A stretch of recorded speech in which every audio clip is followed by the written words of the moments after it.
Gundam.tk presents Serpent Custom. Hey again everybody, it's Robert1D4, 2 R's 2 B's from GundamReviews.net, and there is the high-grade 1/100th Serpent Custom. You've seen everything from the unbox to the parts to the MS itself, and now I've got a complete list of all the things that I could think of, good and bad, about this guy so that you can make a call, whether this is something you want to add to your own collection or not. So even when you try to put him in ugly pose, this guy is still looking pretty sharp, I have to say. But with a kit this old, you can expect that there's going to be some problems. The first one being something that you totally don't expect. Putting the parts together sometimes, I'm just talking about squeezing them, is difficult. Bandai's come a long way with the way that they do their plates and everything like that. When they've got the hole in the pegs and you're trying to put them in, this guy, sometimes it just doesn't work. So you've got to be really careful, especially the poly caps can get knocked out of place and then you can scrunch the ends and then they become unusable. So believe it or not, when you're putting this guy together, even snap fit, no glue, you're going to need to be a little bit more careful with this guy than you would with a newer one.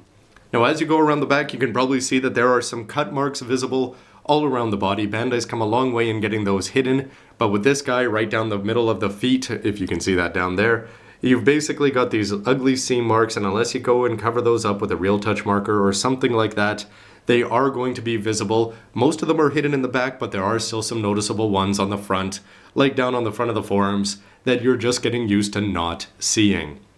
First of all, the plastic, it also comes off pretty poorly. You can see from the plates that every once in a while they have these extra parts just sticking out around them, and it's always thin plastic as they squeeze the two metal plates together. You're just going to have to go through and actually shave some of the parts, and that's something that you hardly ever see on newer kits, so again, something to be aware of. Now, something that I didn't really think would be too big an issue, but as you go back and actually look at the plates, there's some really silly stuff going on here. You get used to stuff being that if they're going to have two parts for two different limbs, that they'll either be beside each other this way or this way. This is a bad example because there's just two of them. But let's say you've got four parts down here. On this one, it's very counterintuitive every once in a while where you'll have this one going diagonal with this one and this one with this one. And that's just the kind of thing that, again, you're going to hear this a lot, Bandai has gotten better and better at. It was just something that I was surprised that you have to actually keep a close eye on the numbers when you're cutting things off the plates. The seals on the forearms, you may see them there. They glisten ever so differently in the light, and that's because they're a slightly different color. Would have been great if they actually had three parts there instead of just having two brown parts and then that one part covering it up. However, having the color differentiation is still better than nothing.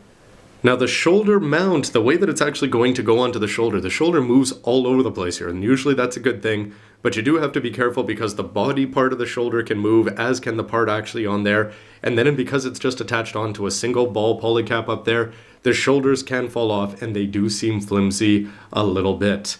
The missiles on the shoulder, as they come around here, you're going to see them, but you're not going to see them as much as you would if they were in a totally different color. They even could be the gray you'd think that were on the A plate. Anyway, they could have at least been purple, which, considering you've got that, but then they would have had to do something for the heavy arms plates, and obviously they didn't think that far ahead.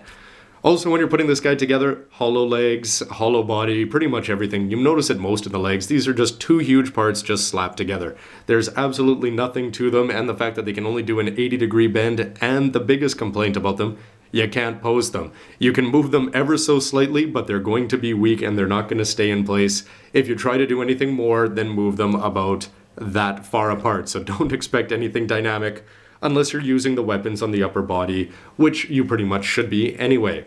Now onto the gray plate, onto the A plate, where you've got a gray part here.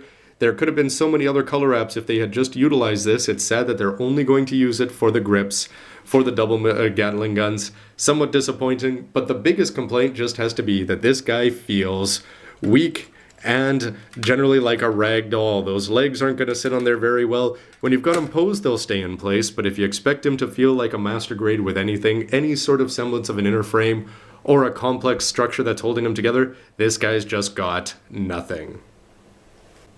But after raising his weapons threateningly, why don't I give you a list of some of the good things too? The first one being something you don't think about all the time, but it is a solid instruction manual. And if you go back to the 90s every once in a while, when you're reading through them, I'm talking master grade GPO2A and just some pretty horrible manuals where it's just counterintuitive the way things are put together. This one, yes, you only need one page to put both the legs together and both arms, but anyway, it's intuitive and pretty easy to do. You're not going to be making any mistakes.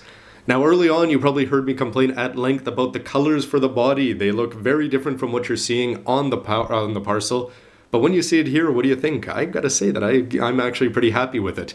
It's got a real desert motif, it seems, with the 2 shades of brown there. The olive green look gives it that military feel, and the purple for the weapons, yeah, it looks cartoony, but it doesn't bother me as much as I thought it would. So all my previous complaints about color have pretty much disappeared, although it would have been pretty cool if these were in a metallic looking weaponized gray, which we have seen on newer things. Anyway, that's something that a painter is just going to say to me, well, just paint it, and that's something that anybody can go ahead and do, and I'm sure it's going to look much better. The shoulder slide mechanism, first of all, that's its great gimmick before you put on all the weapons, and it works. It's solid, everything splits apart, the shoulder does, it doesn't get any weaker or feel flimsy when you do it, it feels surprisingly good. Overall, for the body, you're going to have textured and raised parts all over the place, and that's great for lining. And if you go back to the 1990s, especially to the prior to the OVA, I'm talking the old wing kits, they had too much lining, and this one has that right balance where you've got lots of nice opportunities all over the place. Put in some gray, put in some black, it's certainly going to suit the color scheme that it's got going for it, and I think it looks great for that. But the best part has to be, in terms of textured and raising, that mono eye seal. Now the head is going to have very few colors and very few pieces, and yet it's still going to look pretty sharp. I think that it's going to stand out like any bad guy should. You can still see that little bit of green as it catches any light that's in the room whatsoever, and despite the fact that it's only going to have the 2 colors of plastic, the seals off to the side, I'm actually really happy with the way that works, and it looks like a traditional Gundam bad guy because of it. The double Gatling guns, you can see that they're being held pretty solidly there. They do fit around, there's very good grips. I complained that the A-plate has that thing and just the gray is only used for these 1 parts, but they were obviously designed well and they fit into those manipulators just perfectly, which means that you're not going to have any weight issues with them, which is a little bit of a surprise for a kit this old. And something else I didn't expect to work well, holding the bazooka. It's got this large part here in the back. You'd think that it would cause problems, weight issues, things like that, and actually none. It's going to fit over the shoulder if you get the thrusters out of the way. The bazooka is going to work, and it looks incredibly impressive just because of its size. And the beam cannon, you'd think that this is going to look really cheesy as it looks sort of just like a big handgun. It fits under the arm with the 1 hand, and you can actually bring it across and have 2, despite the fact that the legs aren't going to move to be any different from what you see there. So big bulky weapons, working well. You can't ask for more than that, especially as this guy actually looks pretty dynamic in whatever pose you put the big weapons in. So my final verdict, despite the laundry list that you heard at the beginning, there are lots of positives, so you may be somewhat surprised that I'm going to say that this is a kit well worth picking up. And that's because it does its job and it captures the power of the anime. What is this guy supposed to do? Well, he's supposed to look like a hugely powerful grunt. And that's what he does. He's big and he's bulky without any weapons on there. He's got the shoulder gimmick. When you add on any one of those 4 weapons there, he's going to look impressive and he's going to look like somebody, if there were 50 of them lined up, that you'd need a heck of a hero to cut through them. And if only Hero Yui was around, maybe they actually could. It was fun to put together. I didn't really feel like there were too many problems with an old 90s kit. The manual works. You're going to get the figures for people that want to go ahead and paint them. So for me, it's fun. It looks good despite the things that I thought were going to be a problem with the colors at the beginning. And I think it's a great addition to anybody's shelf, and it's a good bad guy to have kicking around. As I always like to say though, that's just my opinion, so why about yours? Did anybody build this back in '98 and have some fond memories of it? How does it hold up to people that have been building it more recently? I don't really expect that we'd ever get a master grade of this, as Endless Waltz has been moving in a completely different direction with the new rebirth with the novels and the manga and things like that. So the Serpent custom in 1/100th, to be honest, we don't really have that many bad guys, especially grunts in 1/100th. So if you're a fan of the scale, or just bad guys in general, especially Zaku 2 style bad guys, or Zaku 2s to the nth degree with weapons, I think this is somebody that you're going to enjoy. So why don't you let me know what you think of the video, of the verdict, of the MS, and of everything in between with a comment down below. Please hit like if you do, and subscribe if you haven't already. Anyway, everybody, Robert184. These videos are not worth making unless you're watching, so I hope you're enjoying them. Stay tuned for lots more good guys, bad guys, and everything in between. See ya. Is it sort of cheapening things to call this Wing Zero Customs archenemy? Well, at least now we bad guys have some cannon fodder to send out there first.